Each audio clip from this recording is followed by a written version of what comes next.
Hello, today I'm joined by Jill Harvey, third year at ECA just now.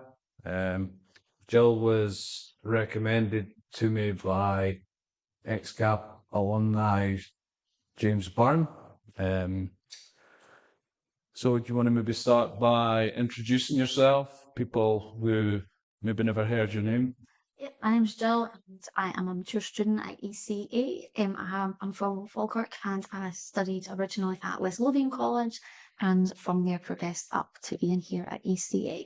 I'm a multidisciplinary artist. I don't have myself categorised as one type of artist yet. I do think I do lots of social activism in my art, and I like to look at kind of political and social situations in the world in my art. So I think that's kind of how I could sum myself up. Okay, good. Well, you've already described your part. In a few sentences. Where would you say your creative journey started then?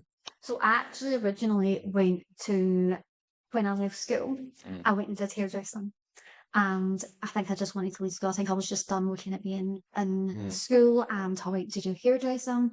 And I decided that wasn't for me. While I was in high school, I loved art. And it was like everybody knew me as the person that liked art. And even now when I chat to people as an adult, when I'm bumping into friends from school, and I to be someone in the gym the other day, and she was like, "Oh, what are you doing with yourself?" And I was like, "I'm actually at Edinburgh College of Art." They're like, "You always loved art. You were always doing art at school." When I left the hairdressing, I decided this wasn't for me. And I went to Forth Valley College and I did an NC, it was an introduction to art kind of course for a year. I completed that course and I got into the HNC, but from completing the course to getting into the HNC, ended up really poorly. I had sepsis and my papillary duct and I was really, really poorly. So I made the year out, and that year out turned into many, many years out. And in between that time, I kind of moved on in my life. I had my wee girl at the time. I ended up getting married and I had a wee boy, and I made a career in social care. Just because it was one of those things I was always like, I will go back to that. And it just never seemed to be the right moment because there is never the right finance. yeah, it's like, you think, oh, but life's moved on and things have changed. But I had never kind of let go of that thing of being like, I want to be doing art. So COVID happened, we were all there. We all went through it. I think that was kind of the kicking point for most of us, was to just kickstart and gear up. Yeah, and life just really changed for me after COVID. I ended up as a lone parent, and I was like, life really, really changed. I changed weird about I was in the job role. Like, kind of parent, as I said, and I decided, what is it that I love in my life? And there was lots of conversations happened saying, I had these conversations with people, and you're thinking, what if you could do anything, what would you do? And what would be your dream job? What would be your dream ideal situation you would be doing? I was like, I always said I'd be working in art. Somehow you'd be doing something in art. And I was like, do you know what? Why am I not doing that? Why am I not doing something about that? Because I'm definitely not going to have my dream life continuing doing what I'm doing. I find something similar with that. So with all this life experience as well, Yeah. you've got a lot more to say in the work you make it. And it's interesting. So I went to West Lothian College. I applied for West Lothian and for Forth Valley, and I went to West Lothian. I got accepted into both, but I decided I'm actually going to go to West Lothian. They had a 100% success rate with students getting accepted in the art college, and I was like, oh, it must be good. Yeah. And it was the best situation I could have been in that college. Alex was so good. Alex Harvey, he's the tutor there. He just name drop.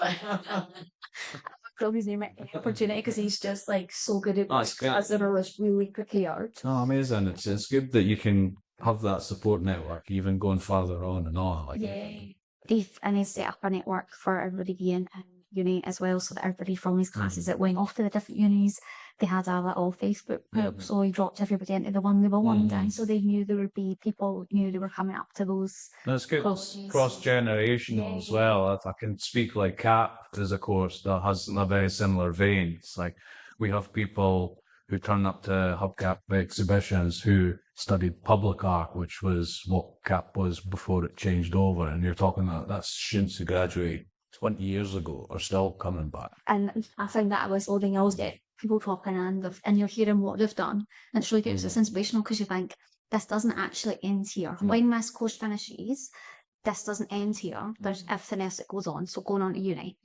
And what goes on after uni, and people coming in and telling their stories and where they are in life now, and seeing people's exhibitions, seeing people how they've found different areas of work that they're in.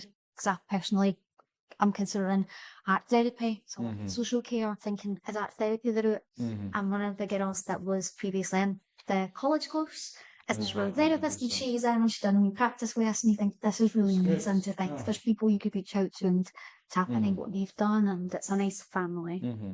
I don't know if I answered your questions. No, you did wholeheartedly. So would you say there were any non-art influences, maybe just general hobbies that shaped how you think or make work? The way, so I've got personal life experience, as we've said already, so that life experience, and also what I do in my job that I work in social care, I still work in social care. I've done every variation of social care I think you can imagine at this point now.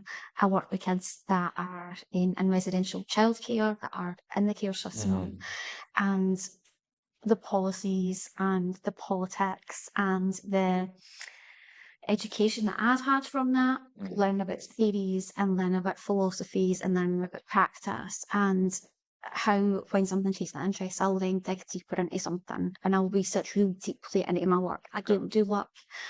Generally, my practice is research based.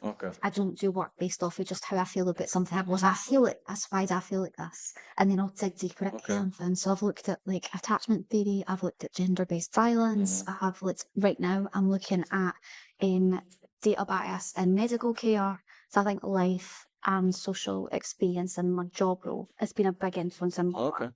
And I think just the kind of person that I am as well. Like I always think, if I've not liked something, if I think I've not had a positive experience in something, I don't want someone else to have that negative experience of, well, how can I change that? And what can I do to make that better? What can I do to say this could be done better, or to make people aware and to bring conversations, situations? I suppose coming back, I felt like that, you're saying social work background is incredibly collaborative.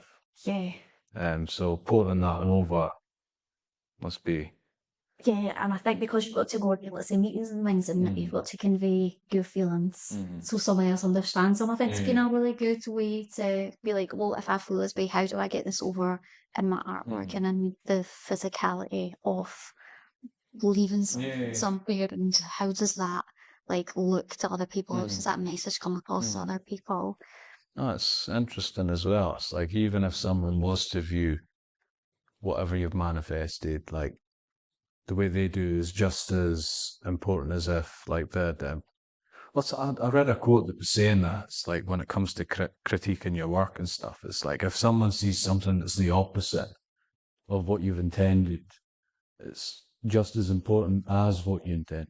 Yeah, and do you know, I think lots of people will talk about Tracy Emin's work, and I remember having conversations about her work, and someone was Jupiter and had a Tracy Emin exhibition a few years ago, and chatting to somebody who was in, because I was one of the invigilators on that exhibition, and there's someone came in and she was like, oh, this is awful, this is disgusting, imagine putting that up there. And I was like, well, it's doing exactly what was intended to do.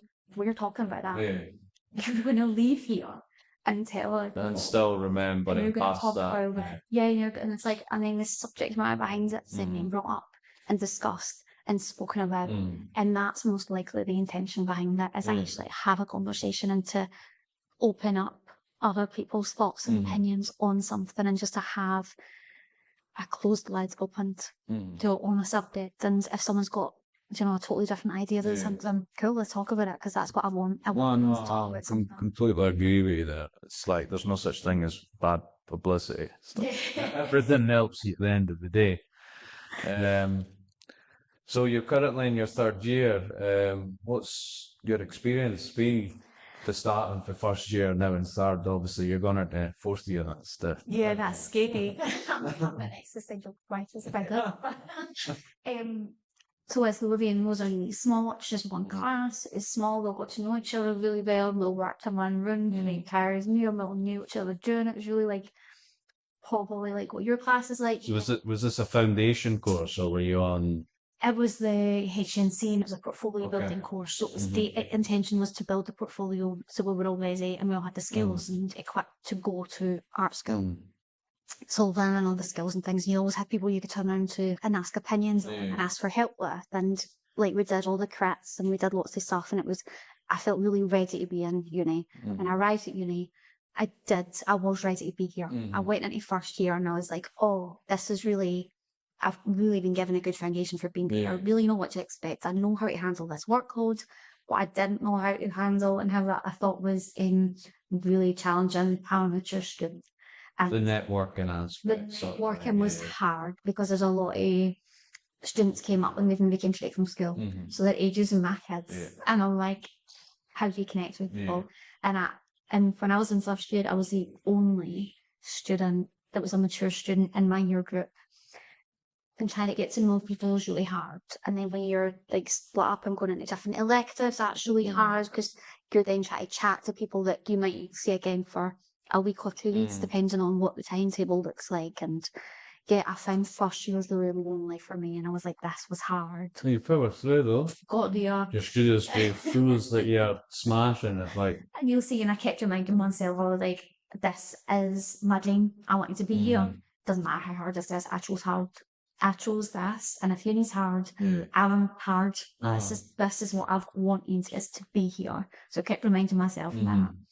And then when I walked into first year, second year, sorry, from first year, it was a totally different feeling coming in.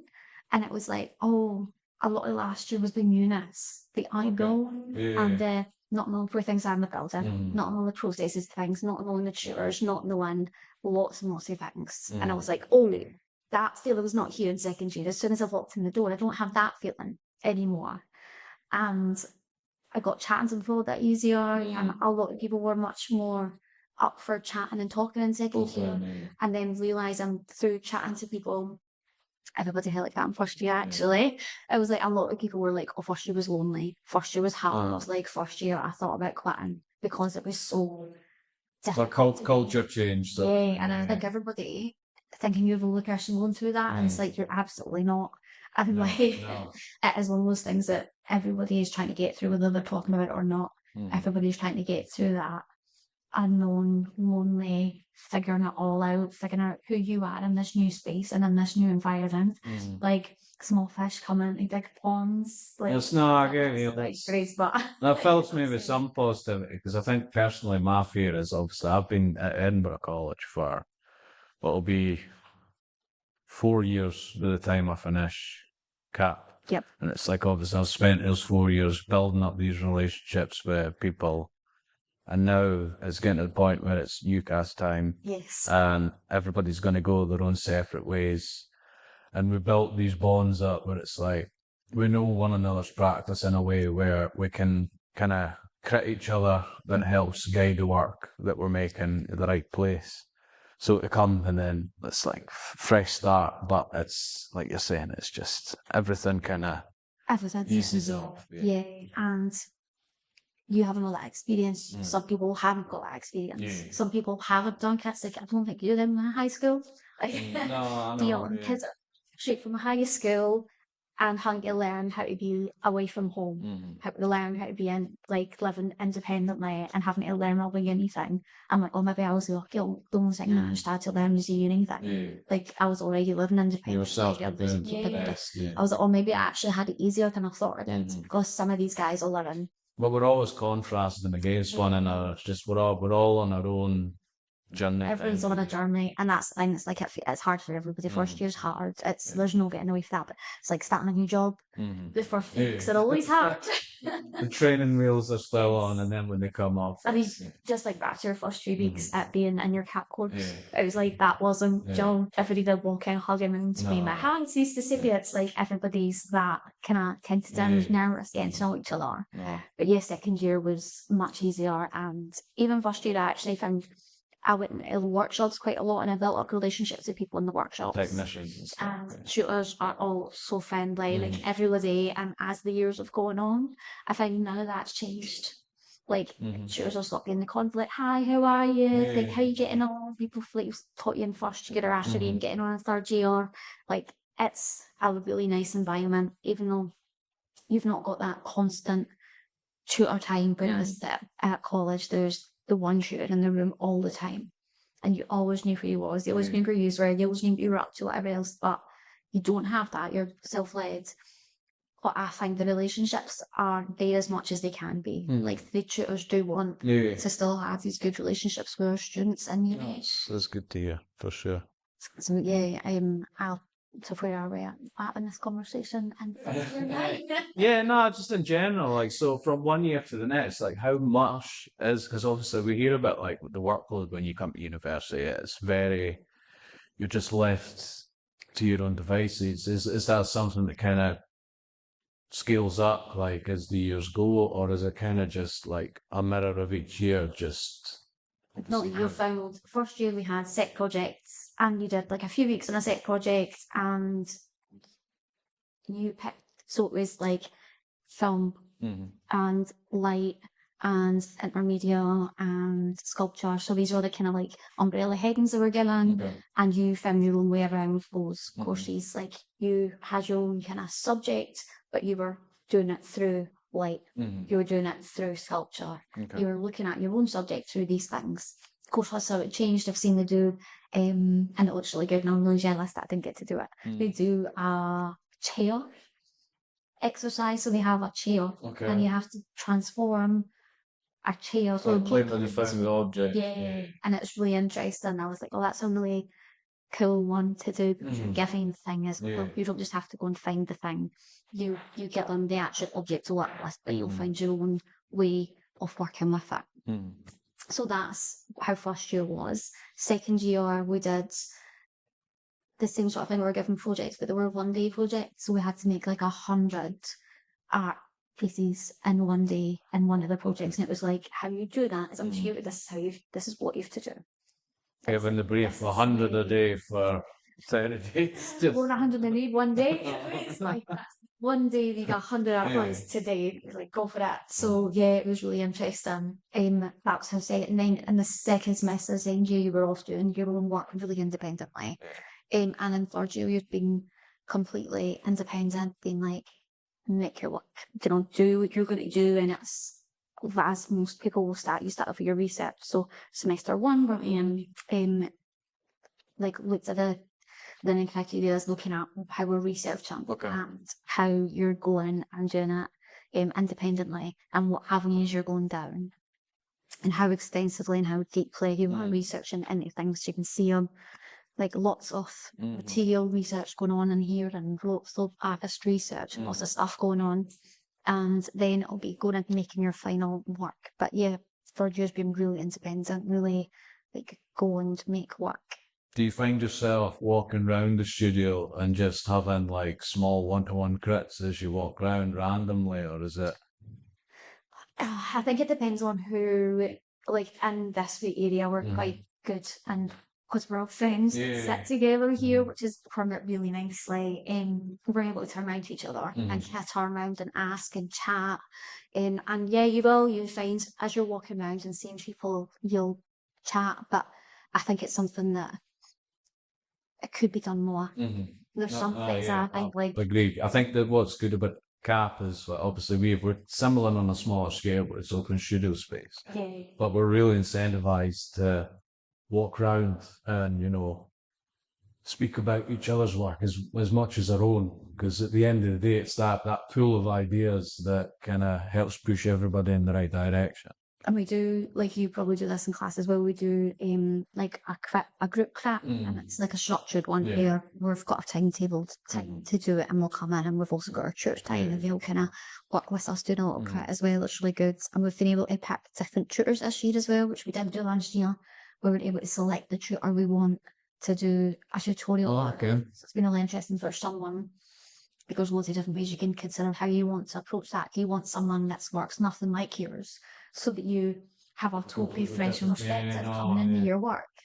And then you never know what they're going to say. Or do you want someone that you think, I like their work, I admire their work, and it's similar to my work, so I want someone that knows the kind of similarities to come in and give me more of the like just a more deeper influence into that. So it's really about how we want to approach that. Oh yeah, I get that. Depend. Like, I'm that kind of person as personally when it comes to my crits.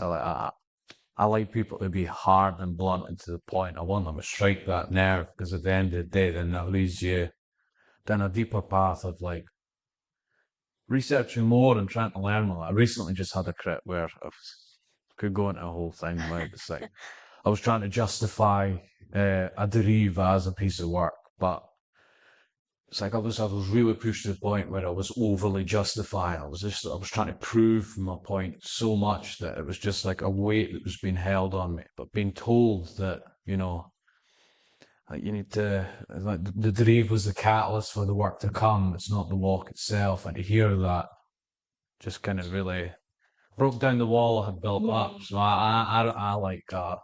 And I think it can be really good because sometimes, like you're saying, you're so involved in something, you're so stuck in it. You just get tunnel vision. Yeah, and you don't know where else to go. And I actually had this last year. I really struggled with I was like, I don't understand why I cannot just move. Like, why my work's not just moving. Yeah. And then it was first semester, I was really stuck. I was like, I can't understand this. And the tutors did a thing where they all moved around the studio. So I had a different tutor, and he actually did, like, he made, like, posters. Okay. And it was, like, really 2D, and I don't paint, I don't print, I didn't work like that at all. And he actually gave me the best advice. He came over because he just looked at it with fresh eyes, and he was like, oh, why don't people away and use these two things together and, like, project through it and in it and arrange, just add these two things together and just see what happens. I was like, I hadn't considered that. And it's such an easy, and it ended up moving me into like a whole other project. But just a fresh spark to go, oh, do you know what? Yeah. You just need to Take the blinkers off and just somebody to pull you out. Yeah. And it's like, even though he didn't tell me what to do, or he was just like, it was enough of a nudge to steer you in the right direction. So it was like, I was like, oh, it just needed that wee bit of productivity or a bit more work. So it can be, for really worthwhile doing and enjoy. So what materials are you working with just now then?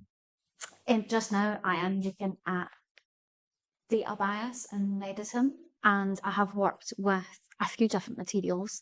I was looking at the materiality of objects which are medical, so I had some like medical materials, some short objects, and I started, these were bedpans as well that I filled. Okay. And originally I started filling these up to consider, this one's much more solid, consider the weight of chronic illness and how I was maybe going to put chains and things onto it. And I started looking at the materials related to my subject and then realising that a lot of these are transparent. And I've now moved on just this week to work with glass. So I was working with plastic and to work with glass. And I've worked with some ceramics as well. They're just quite new and recent. I need to glaze and fire these ones. But looking at relationships with material and objects and your subject matter, so trying to link these all things together, material and context. And so this is what I've been doing just now. So I'm considering going, I'm not considering, I'm making more of these and learning how to work with glass, because the glass studio is just new in ECA, so that's quite interesting. I've also been working with onions and medical equipment, and I was looking at the onions because of the sustainability element of them and how onions are used a lot in medicine. And I have created a sheet of textile made from the onions that's in here. So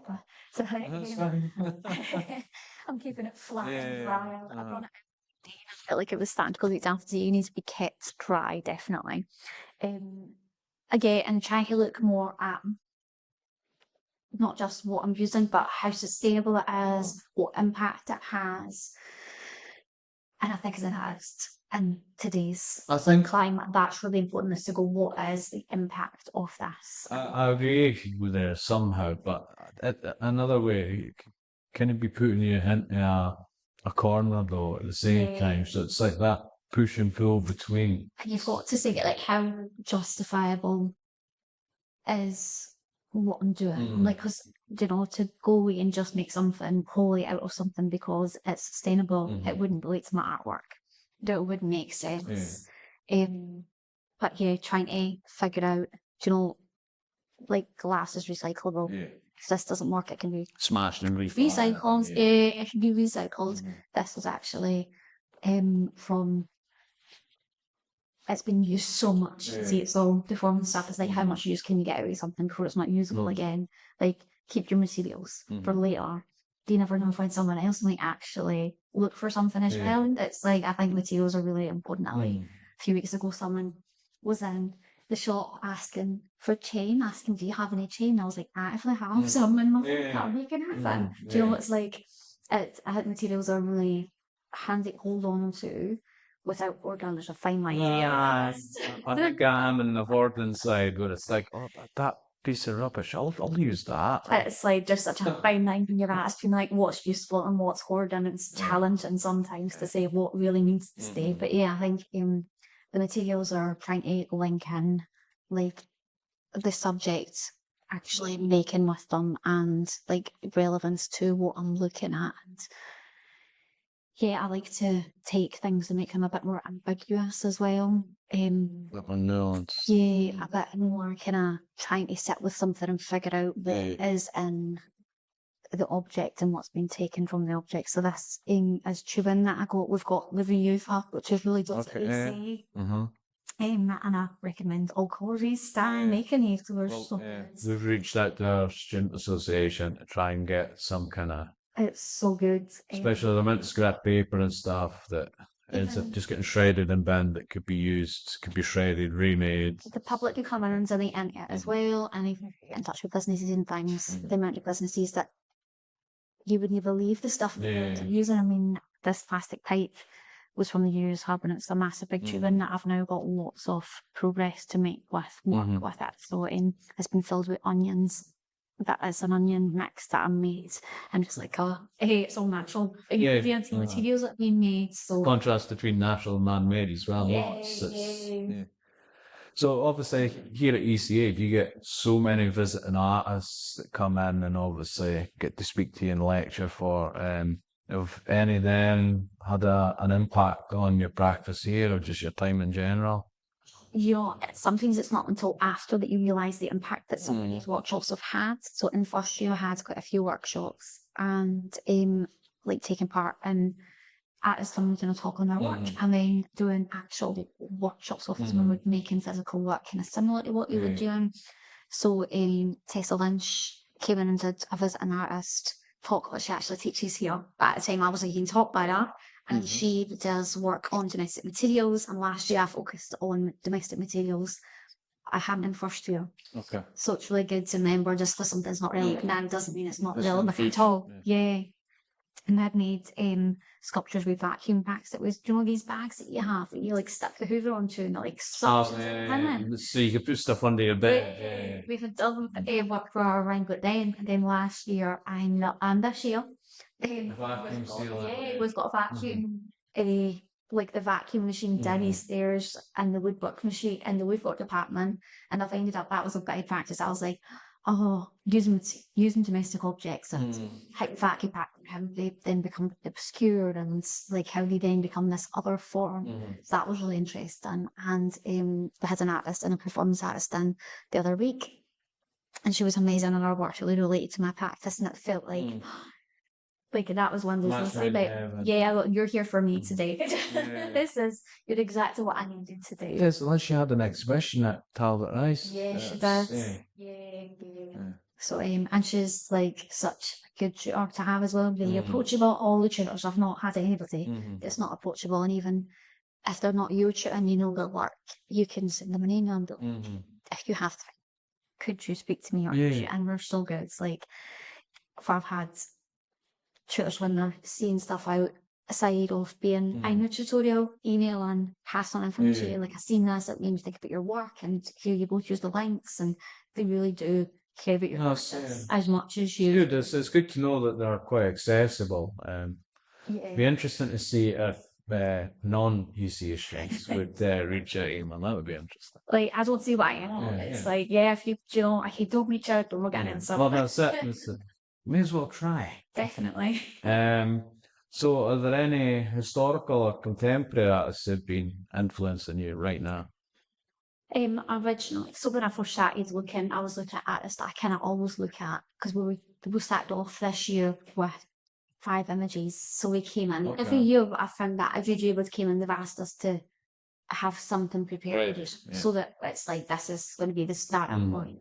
And we were asked to bring in artwork that we like, and some of the artists that influenced me the most are Marina Abramovich with performance art. I like the endurance that she does. I'm a long distance runner, so that's an endurance distance, and I do pulp for running as well. And I'm really interested in that and how, like, back in the 70s, she was looking at the endurance and that performance art of what would appear to be a Monday thing and make it this performance and this really intense experience, like brushing, putting hair brushing on she does. And there's one where she's kissing and they can't, like, breathe probably because they can't come away from each other. First one that comes to my mind is when her and Yuri were standing in the door. That's a number of alumni in Miss Courage. They actually went to Manchester. I went as well. It was really, really good, and see these works huge scaled and like the performance they are, and to be like, oh, I actually get to experience this now, to walk through this couple in the doorway. And it's not this thing you imagine, you know, because like it's not this really awkward, uncomfortable. Because she wasn't there performing herself. Yeah, I think she's become quite controversial just now. Yeah. She with her own curfew and stuff. So that it's like she's became like, I think she was iconic and groundbreaking. But you know what? It was relevant, and we said that there's no such thing as bad publicity. I think, and obviously we were talking about Tracy Emin a bit earlier in the conversation. I think she's become a bit of a Tory, too much Tories for me. But it's also Grayson Kerry's work, Grayson Times working classes, and you've got another class that talks about this, and he's worked brilliant. I think he's a genius as well. But it's like when you then, is his work accessible for the working classes? His work, not to visually see it, but when you go see his exhibitions and like a brooch is 78 quid. It's like, is that, you know, there's everything's got a selling point, but when it was at the version need money for art. I suppose I'm still kind of fighting with that sort of thing, personally. It's like, it just feels like selling your work dirty. That, and I don't know why is that a something. Is that thing? Yeah, constantly fighting that. Why do you feel to sell it, but actually that is why we're here, because I just want to be an artist, and an artist makes money through making art. I know. You're not going to make money unless you sell it. I know, you're not going to make money through conversations. It's a shame. So and Louise Bourgeois is somebody that still, again, have them on today, and Louise Bourgeois' work is, and I always try to tell people this because I'm like, I think it's a really important thing. And my work and where I am and however much states where I am today, her artwork is the first work I ever looked at, and I thought, I'm looking at this piece of art, and I, without explanation, know what that feeling is. I have felt that feeling. I know what that is, and I absolutely get this in terms of like the first work that I was like, this has made me feel just an enlightenment. I'm like, I know where she is in that moment. I know that feeling, and it's just embodied into a piece of like an object, and that for me feel important. I want people to, I think that's how I like to know a conversation comes out of my work. People talk about something after seeing my work. If they do, I hope they do. There's a looking on the whole. I think all of us are in that. Even if it's something negative, it's not a conversation. Still a conversation. So, are you currently involved in any collaborative or cross-disciplinary projects just now? Just now, something that I have picked up personally in ECA is I've started to open up a working class collective, and that is hopefully going to grow and develop and be something bigger. And I keep telling people, it's like, just because I started it doesn't mean I need to lead it. It's like, it's just needing to be started. Yeah. So working class students in Edinburgh having a collective together, and hopefully I've applied for funding and it's been really well supported by the jurors. Hopefully if the funding comes through, we'll have an exhibition outside of ECA, and the working class students will have a place to have their work showcased in Edinburgh and for people to see, not just inside ECA, so like we can actually go out and not have money be a barrier. And like, so these things that can be a barrier is like who you know trying to. That's a good early platform, and obviously they were talking about the loneliness in first year. Having that there for people to come and meet other like-minded people. And I just know there's just some way on, like there's a WhatsApp group chat just out of Instagram, like there's just some way that people know, oh, that's it exists. That's for me. I do belong here, because sometimes there can be that issue when you're working class and in the arts, you like, do I belong? Because it's hard working work and doing a 9 to 5 job and trying to create art and being in environments that maybe not everybody understands, and you can't always have the conversations that you want to have about what you're reading and how it's influenced in art and what exhibitions you've been to. Not always have people that go to exhibitions or go to openings. And having this collective, I hope, will give people a network where they know they've got people that they can have these conversations. They can go to these exhibitions. They've always got people to be with, or that understand the challenges that working class has to have, and that we can overcome these barriers all together, I'm hoping. So obviously, like, I'm not much in the know. Obviously, this is a society, and you have not extracurriculars. You have your electives. Like, what's the difference between a society and an elective? So I've not set the society, this is just a collective. Okay. So the collective is just, it's student-led. My working class is student-led. I think for a society, you've got to have a certain number of students and you've got to register it, and then it goes through the student, like through official channels. This is a really unofficial thing that I'm hoping I can actually grow, because myself and a few of the other students, some of them are in 4th year, and we're going to leave soon. So we're hoping that this can actually continue outside of ECA, that there'll be a working class collective for students, but we're just starting it here. So we've got a starting point. So the societies are things that you'll do in your own time, joining collectives, doing groups that are really, really supported and encouraged in ECA. As you walk around, you'll see posters for students making their own exhibitions, and students like having shows and like performances. Really incentivized them. Yeah, really like go for it. Do your stuff and get your experience up in this environment. You can do it in. So yeah, that's really. And the electives are your classes. So they're like the actual chosen subject classes you were doing, and they're your credits for the year. So this year I'm doing making things public. And we've just put on an exhibition where we had we had to curate objects and make an exhibition in a project space. And it was really good because it was learning how to learn and get into curation and what's important and why it's important. And it's the first time I've done silent cuts as well, where you go in and you say nothing. We've done them in our course. That's the first time, and it was like, oh, this is a whole new experience. But it was really interesting to sit there and go, oh, this is really good learning for taking further on in my art career, and to know that before putting something on for the public, do a wee private showing first, do a small thing, have people come in and be like, crit this, what changed, what are you picking up for this, what are you picking up for that, is that being judged? And That's interesting, actually. Yeah, it's really good. It's like an early bird come, and then you can move things around just to... I thought about one year. Like external rather than internal.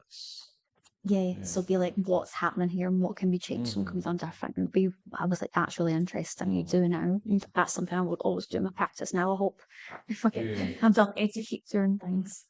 Because I know I messaged James, and James was saying that he was doing criminal juvenile, is it? Yeah, so that's there's so many electives that you can do, and the electives aren't just in ECA and university wide. Oh, yeah, you could someone in Austin Spanish and someone in first year was doing German and him, anthropology, and you can really choose whatever your area of interest is. You can choose it into these electives if it fits into your timetable. You can pick it anywhere. Just interesting to find out how that impacts the work you're making. Like we were saying, like you can have your blinkers on, you can be so hyper focused, but having these electives can really direct your work in a completely different way. It really can. I've only chosen the art kind of based electives, but one I did last year was the artist book, and it was learning how artists use books and took my work down a completely, just this elective itself was out with my usual practice, and it was really lovely and really mindful, and it was just not usual. It can be quite heavy because it's research based. Subject matter can be sometimes challenging, and the artist book was like just such a pleasurable thing to do, and sometimes that's what you need as well, not just something really heavy that you think, oh, actually this has just been a pleasure. This has been a lovely thing to just be here and enjoy and learn all the skills for zine making and book binding and folio making. There was like so much that I learned practically, as well as kind of looking at the theory behind it and what was going on. It was really interesting. And then in that one, it gave me the confidence to go in the archives and to be like, oh, I actually can ask all these places and we visited Adios. I have this issue. Like this is something. This is something as well I would probably ask, because obviously I like to think my work's quite research based as well. It's like I'm obviously we're incentivized on courses in further education to do a lot of drawing. I take a lot more from finding stuff in history and stuff and translating it over. Like how does that play into, like, obviously criteria for obviously the word's escaping me now. Obviously you've got marking criteria while you're here. How does research heavy based work play into the criteria of like primary research and stuff? Because research is like such a wide thing, it's like if you can say you looked at avenues and it relates to your work. So if I'm reading books, if I'm listening to a podcast, it's related to my work, and I've found it informs my work, I will put it into my practice. Okay. I will put it in as my research because I'm listening to this, I've read this, I've used these, like all this work here as research because I've researched how materials work and what it produces. None of this is final work, it's all research. I don't actually, one thing I've came away from since coming to uni is, and some people are still really heavily involved in, is sketchbooks. It seems to be something that I've kind of came away from, and I do a lot of like documents on my laptop instead, like keeping all my research that I found. Like a timeline of everything. Yeah, I kind of keep all of that stuff on my laptop rather than in sketchbooks. I used to work quite a lot in sketchbooks, but it's not. But some people still do. It's just kind of that's like my tradition stuff. It's the way I don't do a lot. I don't really paint and draw in my practice, so it's maybe another reason why that's not. Unless I'm sketching out how I think things could potentially look and how they could maybe lay out. But more like doodles or. Yeah. It's not something I won't sit and analytically draw things because it doesn't. That for me isn't really beneficial to what I do. No, yeah, I agree with you there. I think those specialists that you can waste all your time doing that when you could just make a small viewfinder or whatever and just quickly. So then to work and move on. And even the research when you're looking at things, like if you've documented down somewhere, you can always come back to it later because maybe that's a bit of information you're not ready to work on yet. But maybe later on, it's lost. It's lost, so you can always go back to it. And sometimes I've found that there's been research I've looked at, and I've had to put the work down to go, I'm maybe just not ready to do that yet. And maybe don't have the right skills to do that information justice yet, but I want to work on it. And then later on, when I've drill on all this again, so great, if I'm playing my other skills somewhere, I went, do you know what, that'll really lend itself to that information that's logged in the back of my brain somewhere. Back to the warden, then Yeah. So how do you navigate periods of doubt or burnout or just block? Is there anything you might be able to tell people that helps you? Or I think sometimes periods of block can and that can be so challenging. And last year I did, as I've said already, there was points where I thought I feel a bit stuck and I'm not sure where to go.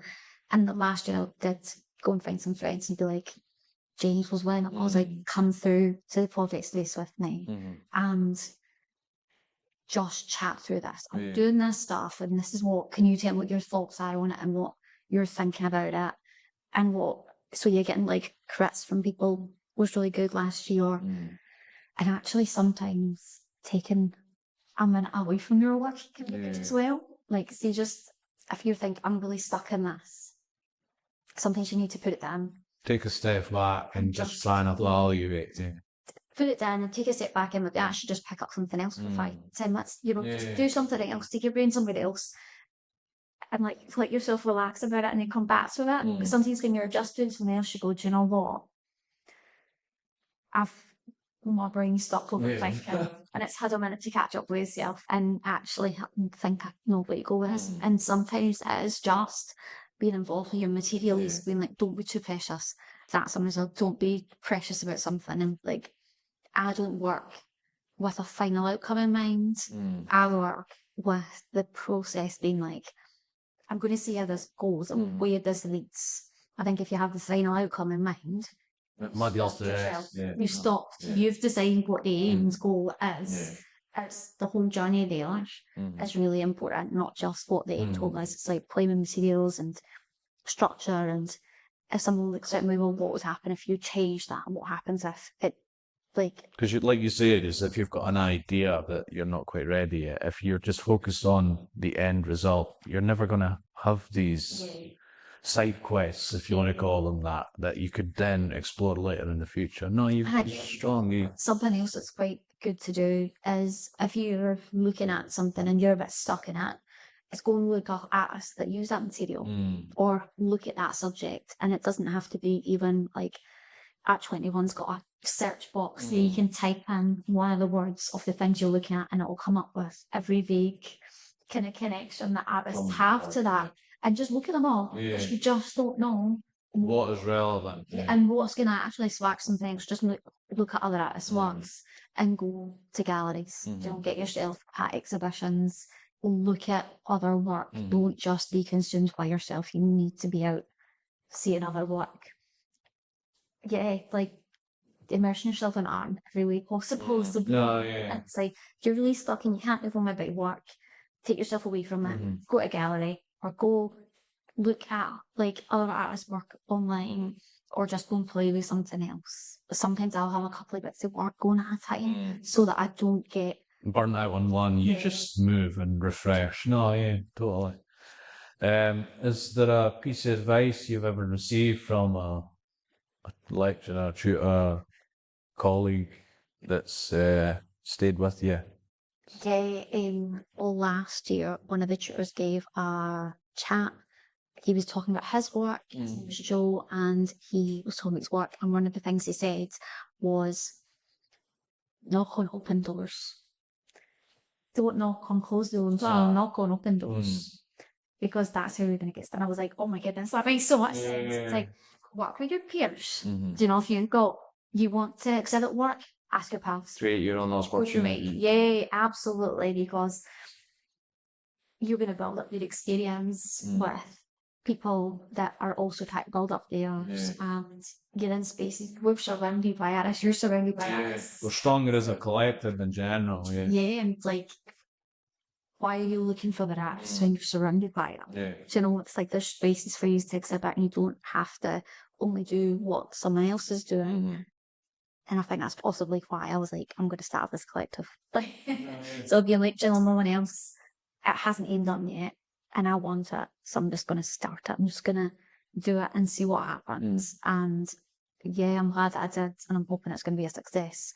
And for like even 5 years down the line, where I'm not here, and if it's for teams here at all, I hope it's still here for other people so that other people have a good start and there's an open door for folk to knock on when you come to uni.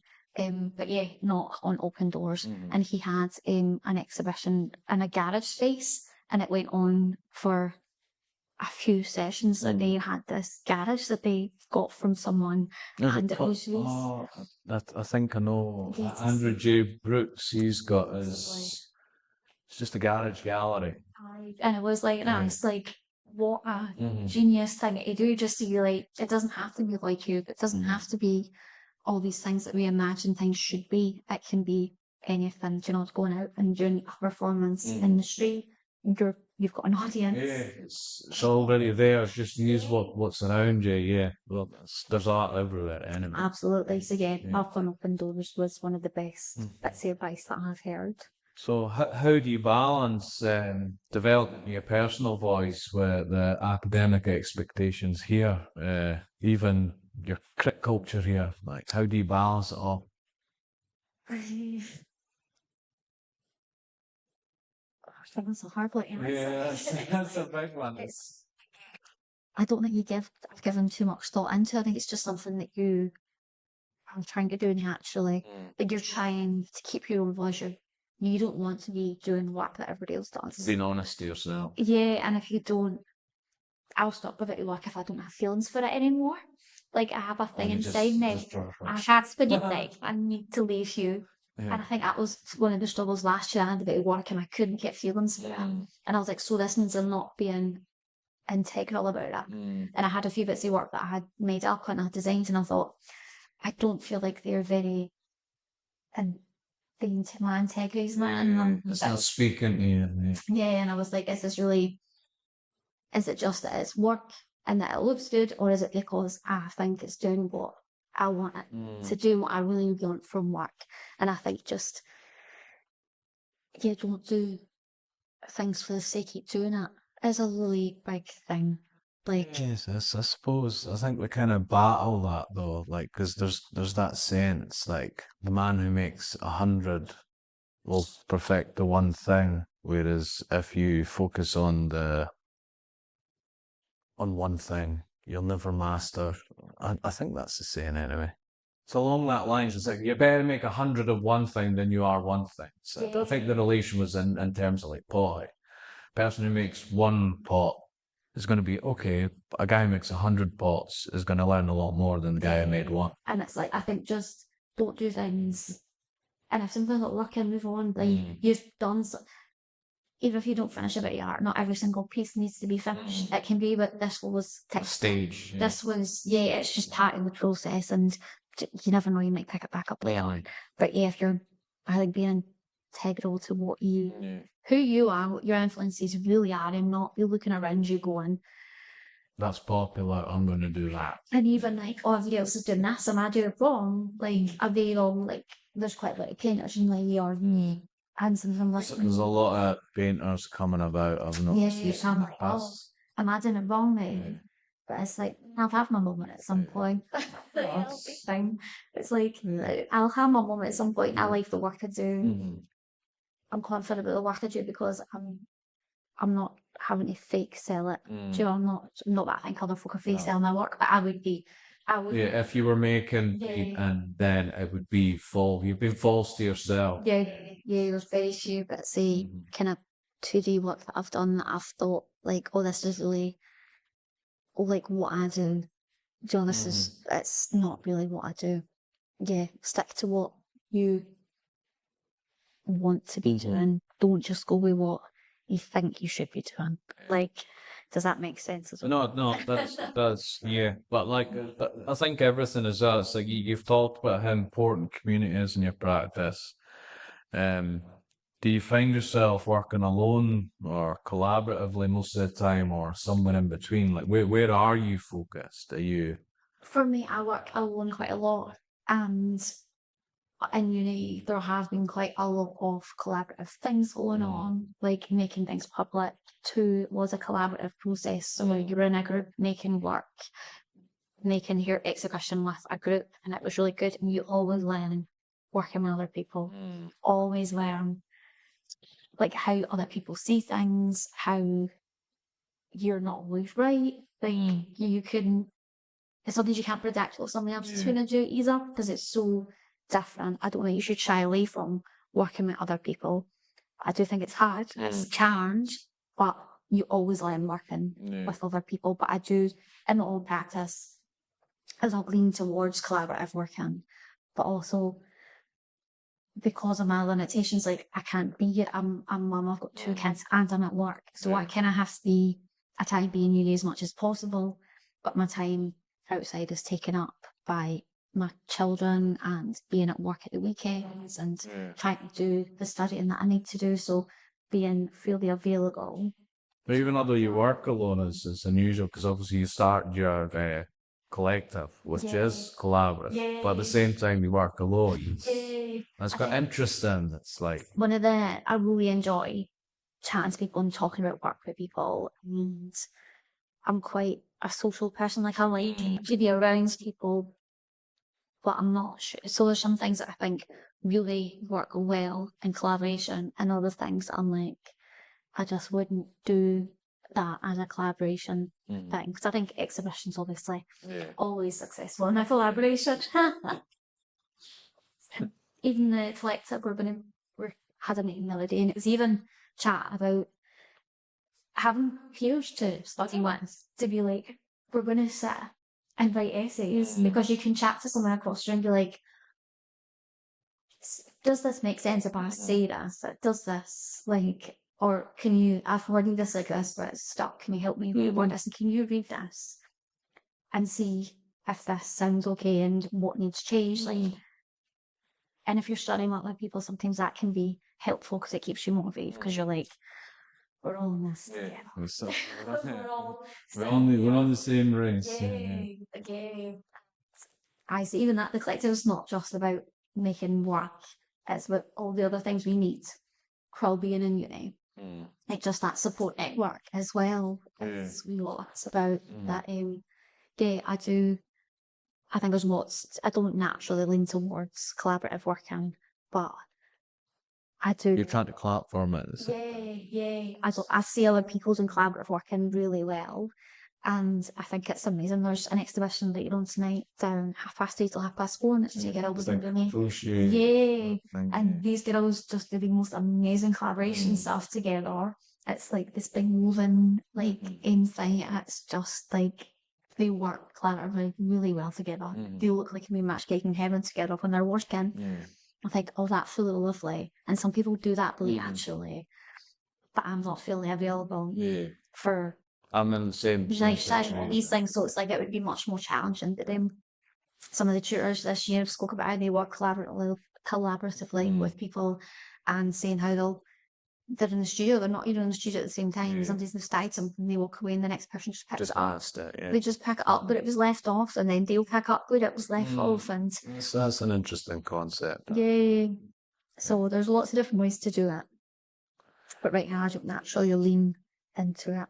But I do enjoy conversations about work and sharing information about artists, and like sharing all the stuff that's going on is quite nice.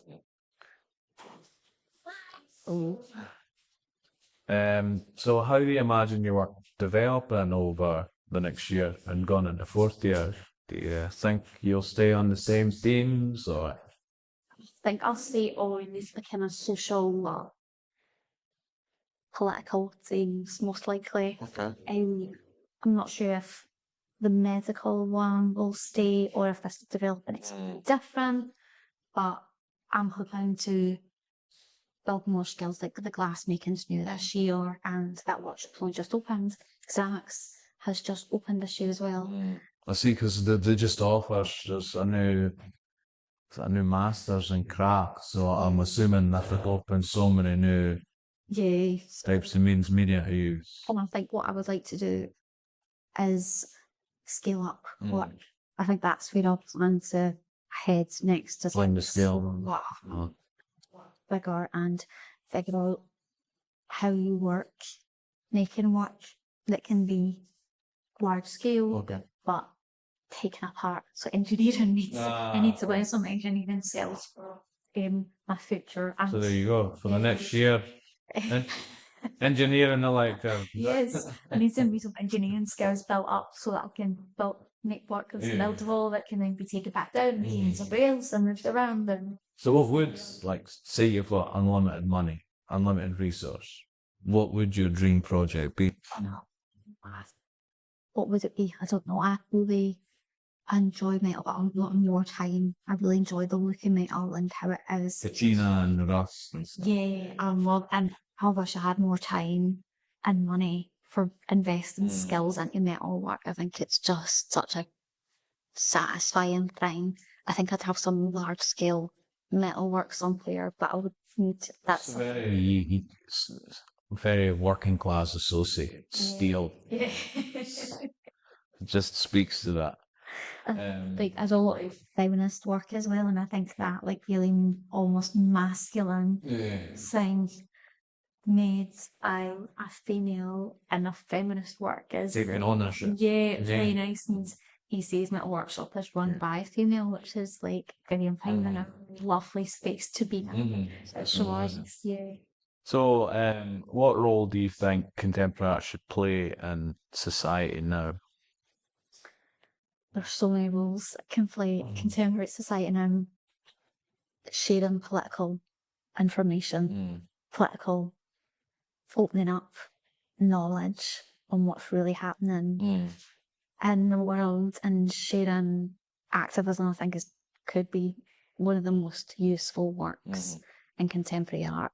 And go on the level like activism, but like healing.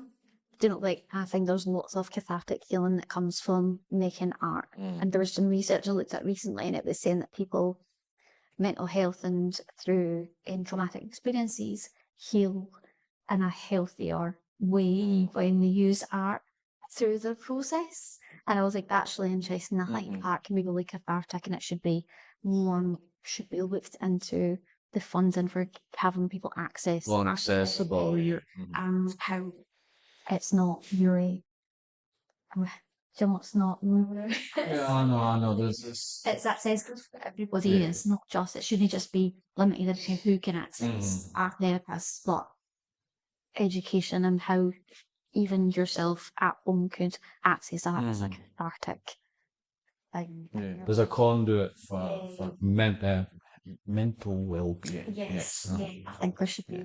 Yeah, I think it's got lots of. It's just like there's so much you can do with art, having art spaces and having more community and education, and there's just so. I think it just belongs like in the heart of society. There should be more funding. No, I agree. I'm all for more public art as well. I think the more we have around us, the more I think more people would engage. The more people are educated on how to, I think people think it's unaccessible, and the more people are taught how to easily access art and how accessible it is when it's out in the public realm and they can see it. And it's manifested, it's physical. Like you said, they can see it, they can touch it, they can interact with it. It doesn't, you don't have to be deep and meaningful with it. You can actually just enjoy it. You can be like, I just have a nice feeling for it. It just makes it feel good. I think as well as this, like, I think when art is in galleries personally, I think inside a white cube is a barrier for your normal individual. Especially with a lot of the language that can be used in those settings. It's like if you've not went through art education stuff, a lot of the language can come across quite. There's the word ubiquitous. And social care, there was lots of work done. So this is something I've had to learn that I'm not very good at, is all the language. Articulation. There was lots of work done to keep the language that we use simple so that everybody can understand it. So when you got your doctor's surgeries, when you are at the opticians, where you're in any space where you need to be given information, the information's clear and plainly written so that everybody can read it and understand it. There's no jargon involved. As you go into an art space and you're like, sometimes it's a bit like, it is all wordy, and I'm not really sure. Wow, these in it looks so yay, and they're having it's silent, and there's someone sitting in the corner watching you. Make sure you're typing it's almost like you shouldn't be here. It's it should be made a much more relaxing environment. I like when you go into a gallery and the curator says, hiya, and you're like, oh, hiya. It's like, it's nice instead of just sitting there silently thinking, just... Because even in terms, like, we've got a lot of local run galleries and stuff. And even then, it's like they're so open, but it's like the reaching out, I think there could be a bit more done when reaching out. And obviously, the community centres are closing left, right, and centre and stuff. So these places could be the new hubs if there was those connections built. But again, it can be trouble through institutions and stuff. And always knowing if you can walk into a gallery is something you think you can go to a gallery and you're like, I don't know if I can just walk in here, if I am able to just come in, or I don't know why we have that thing, because I know like I should be able to just walk into a gallery, but you know, I'm like, I don't know if I'm... It's the same as like ECA runs exhibitions. But when I was coming to meet you this afternoon, I was stood out front, unsure if I could walk in or not. Or stuff's in the main hall to exhibit, and it's like can be normal. People can go in. Why is that? If you don't, I don't know. And these are accessible issues that are accessibility issues that do need to be spoken about, because you can't get in the world if you don't have a PGM. But the works there on. So that is a challenge. So having someone else, people knowing who to contact with me, like, I'll come at this time, let me in the door. If that's it is, I'm not sure. But so what's exciting you about the current landscape in contemporary art, or what frustrates you? What excites me? That's such a hard question, I think. Where I was now just trying to get something to new galleries, and there's quite a few new places opening, and I'm like, oh, that feels exciting because they don't feel kind of elitist. It doesn't. I feel like there's a bit more kind of like... Anything in particular? So there's a new one opened down at like the... My brain's gonna go all the names because there's a new one open down in Stockbridge area. It's like the hidden gallery. The hidden gallery. So then you go into the gallery, and I'm like, that's quite exciting. And it doesn't feel like they were doing give it a workshop on. I was looking at as well, and I was like, oh, that looks exciting. There's another one. It's at Outer Space. I've opened some new spaces. I know Outer Spaces just lost the space down at Ocean Terminal, but I don't know where it's moving to. I think they've opened up some new spaces. I think I was seeing that they had opened up new spaces, and are they in Dundee?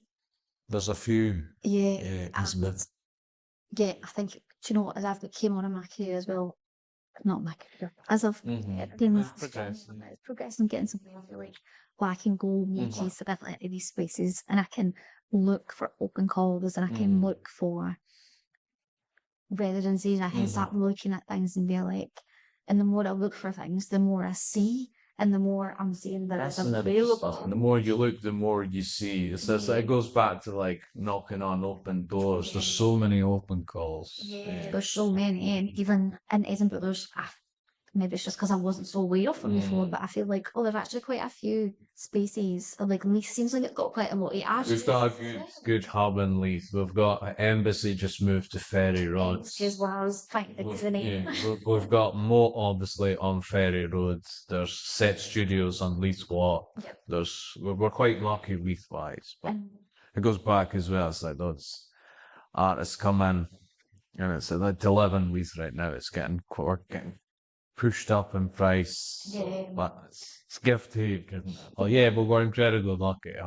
It probably is just that because I've started to look more for things, I'm seeing more, and I'm like, oh, look at all these places, new spaces that I didn't know existed before, and that's getting interesting. I'm like, for me, that feels exciting. It looks like there's more I can go to, but why can't everybody just access these things anyway? No, I know. It's like George Bowman and Son has just obviously closed up shop down in the Shore, and obviously there's a group of art graduates have now all pitched in together. Apparently, it's been branded the Tate of Leith.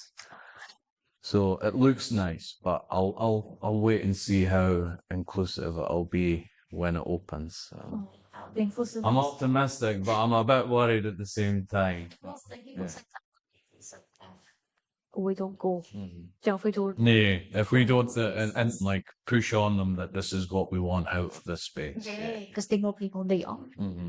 and we're the people that want to be there. Yeah. So why would we not be included? If someone had said when I was meeting at the fruit market, because the tutors were on strike, so we changed the location for our meetup.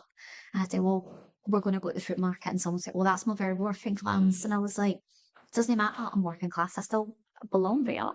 Like, I'm an artist, and that's why I should be meeting up with my friends at the fruit market. It's nothing to do with my class. It's about working class people being together, but doesn't seem that all out in this space. It's about elevating. Using the institutions against themselves, so to speak. Whereas It's like not put yourself places. they're not using us, we're using them, I suppose. If you want to put it into layman's, so It's like you're not going to go on something if you don't go.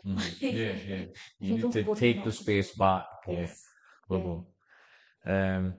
Is there something about your practice or experience that people don't usually ask you, but you really want to share?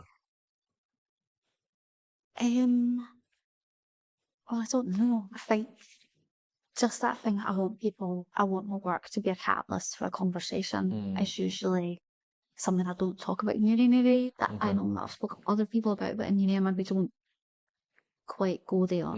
But yeah, I want my work. It's not necessarily that I want people to love the look of my work, and that's not actually the really important bit for me. It's actually what comes from it, the conversations that come from the work are what's important. And I think the research is probably the more important part of my work rather than the finished product. So you heading kind of more down a conceptual sort of route then? Yeah, probably, yeah. And I'm like the conversation more than the finished work. Does that make sense? Completely. It's very like silhouette instructional and Yeah. It's again, you work alone, but your work's going to be so what escapes me now? it's for Participatory, because you want people talking together. and that's had some work on show in the House of Smalls. I've got work on show there just now. Okay. Plug. Citizen Diesel Activism is on just now. And there's a show called Stop. I've got 3 bits of work on there just now, so go and have a look. And that's a really good example of conversations I want to have. Friends about at work rather than it being the work itself, the conversation.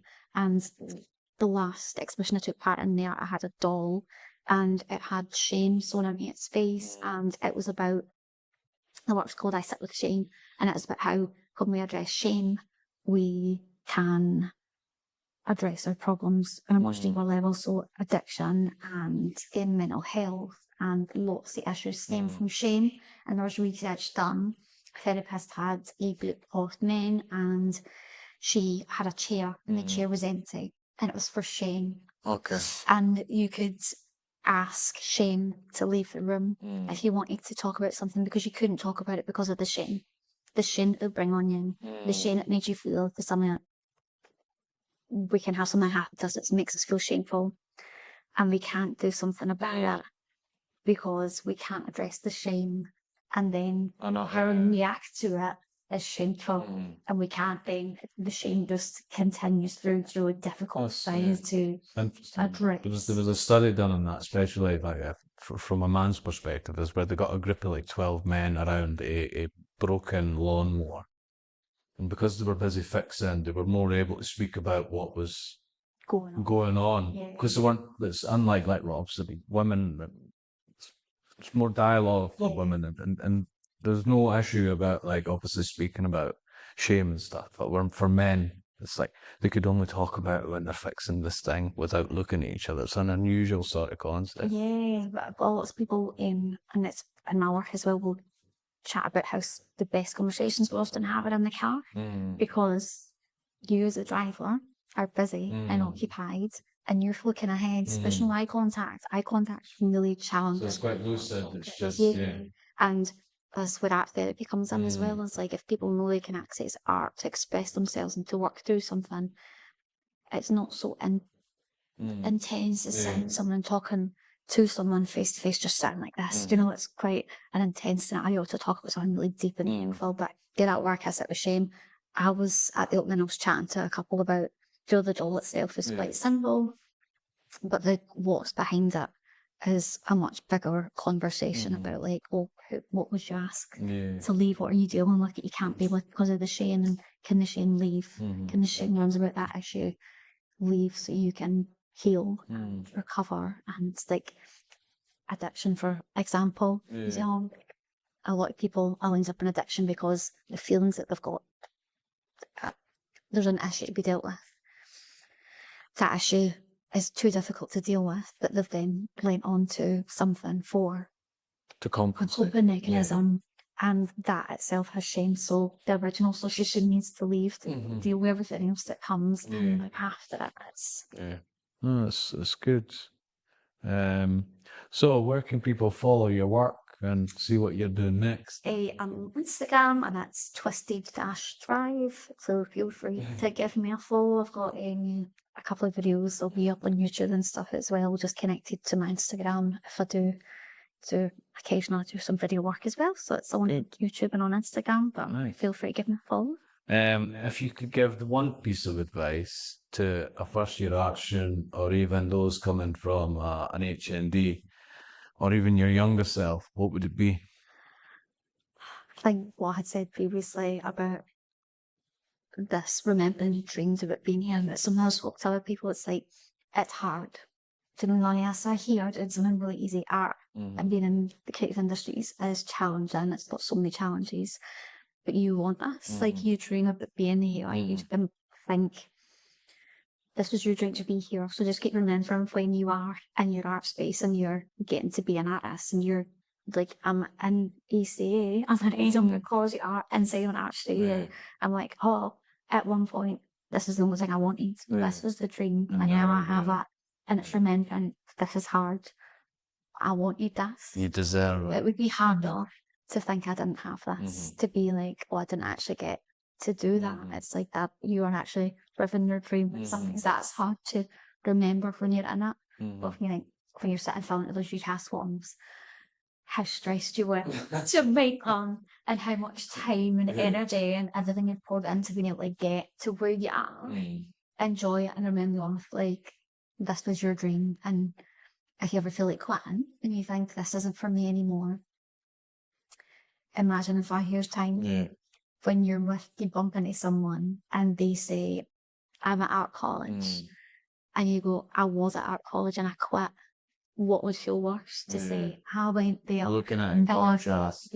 Like, how would that feel? Or how was it going to feel to go, I've got my art degree and I did that, and it's like all that hard work was worth it, because it will all be worth it. It'll all be worth it. Oh, great. It's been great speaking to you. And thank you for taking your time, obviously. Look so busy. Again, follow Jill, Twisted-Hive on Instagram, see what she's up to in the future. Until next time, thank you and bye.